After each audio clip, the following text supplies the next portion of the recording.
गाय पर एक लघु निबंध है ना। इस वीडियो में हम गोमाता पर एक लघु निबंध के बारे में जानकारी लेंगे। चलिए स्टार्ट करते हैं। गाय एक पालतू पशु है ना, और गाय विश्व भर में से ज़्यादा गाय भारत में पाई जाती है।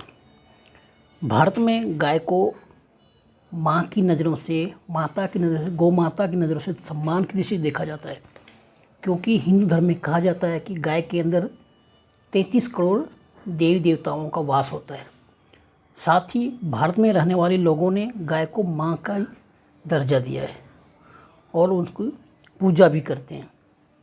भारत में गाय का बहुत ही ख्याल रखा जाता है और गाय की पूजा भी की जाती है। गाय का संबंध भगवान श्री कृष्ण से भी जुड़ा हुआ है, क्योंकि भगवान श्री कृष्ण जब नर अवतार में मथुरा में जन्म लिए थे तो खुद गाय को चराते थे। गाय उन्हें बहुत पसंद थी। गाय का वो तरह तरह नाम दे के रख रखे थे और नाम से बुलाते थे। गाय उनके नाम सुनते ही दौड़े चले जाती थी और बंसी बजाते थे तो गाय के उनकी धुन सुनते ही दौड़े भागती चली जाती थी। वो जब गाय जंगल में चराने जाते गाय, तो गाय कहीं भी होती थी, बुल्ली बजा देते थे, गाय भागती हुई उनके पास आप पहुँच जाता था, है ना।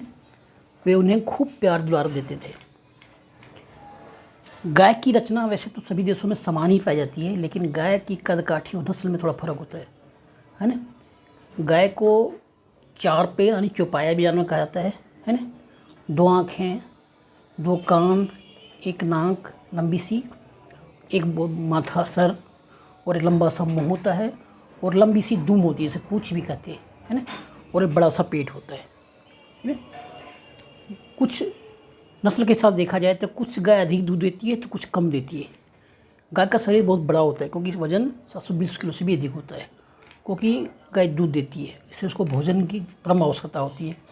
गाय का शरीर आगे से पतला और पीछे से चौड़ा होता है। गाय को 2 बड़े कान होते हैं, जिनकी सहायता से वे धीमी धीमी और अधिक तेज आवाज़ भी सुन सकती है।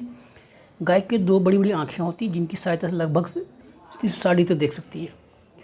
गाय एक 4 पैरों वाला पशु, यानी इसका चौपाया पशु भी कहते हैं, और चारों पैरों में खुर होते हैं। खुर माने खुर लगे हुए थे, जिनकी सहायता से वे किसी भी कठोर स्थल पर आराम से चल सकती है। यानी प्रकृति ने ही पूरा एक माँ का दर्जा दिया है। जैसे भगवान ने जो माँ को भेजता है पृथ्वी पे, तो सारे चीज़ दे के भेजती है, वैसे गाय एक माता के समान है।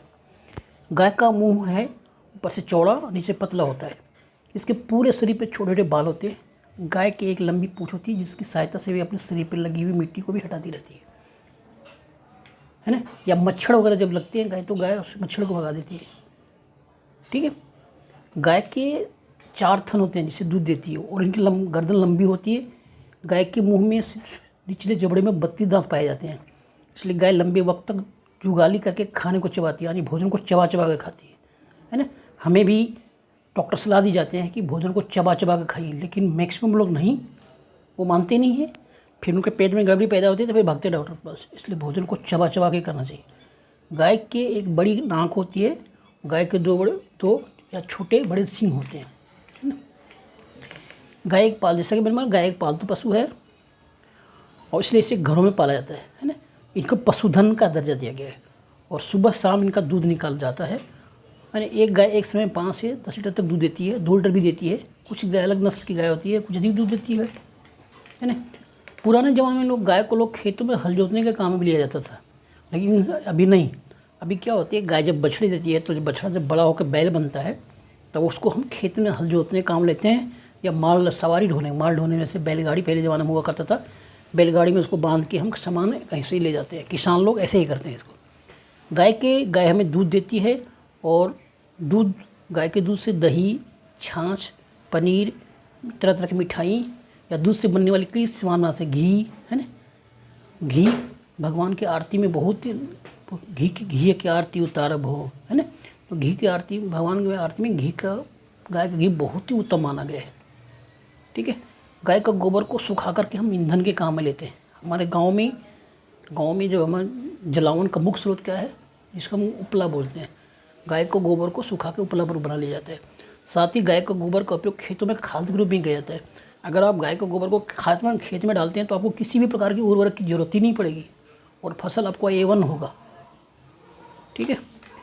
वर्तमान समय में लोग गाय का मांस भी खाने लगे, जिसे बीफ कहा जाता है, लेकिन हमें ऐसा नहीं करना चाहिए क्योंकि गाय हमारी गौ माता है, वो हमें लक्ष्मी का दर्जा दिए है, माता का दर्जा दिया है। तो माँ का हम मांस खाएंगे नहीं, कदापि नहीं। गाय अपने पूरे जीवन भर में कुछ न कुछ देती रहती है। गाय के मरणोपरांत इसकी हड्डियों से किस शिल्प आकृति बनती है, इसके खाल को चमड़े के रूप में भी उपयोग किया जाता है। गाय के गोमूत्र को पवित्र माना जाता है, इस गोमूत्र को आयुर्वेदिक दवाइयों के रूप में भी काम में आता है। और अगर कोई फसल अगर आपने लगाया और गोमूत्र का छिड़काव कर दिया तो सारी कीड़े मर जाएंगे, वहाँ पे आपको कीटनाशक दवाई का उपयोग करने की जरूरत ही नहीं है, ठीक है। और कई भी बड़ी बीमारियों को जड़ से ख़त्म करने में भी गोमूत्र का काम लिया जाता है, ठीक है। और गाय की कई नस्लें पाई जाती है, जैसे कुछ अच्छी दूध देने वाली और कुछ मजबूत शरीर वाली, जैसे बड़ी गाय छोटी गाय भी बोलते हैं, लेकिन नहीं, बड़ी गाय छोटी गाय ऐसे बोलते हैं पर उनका नाम अलग अलग होता है। जैसे गाय की नस्लें कुछ ये है, साहिवाल जाति सबसे उत्तम कोटि का मानी गई है साहिवाल जाति। नागौरी, पवार, भगनवाड़ी, राठी, मालवी, काकरेज, सिंधी, दज्जल, थरपाकर, अंगोला, नीलोर, ये सब गाय की जातियाँ हैं। लेकिन साहिवाल जाति है सबसे उत्तम किस्म की है, 5 से 10-15 लीटर तक दूध देती है। दोस्तों इस वीडियो में इतना बात करेंगे, मिलते हैं अगले वीडियो में अलग टॉपिक के साथ में।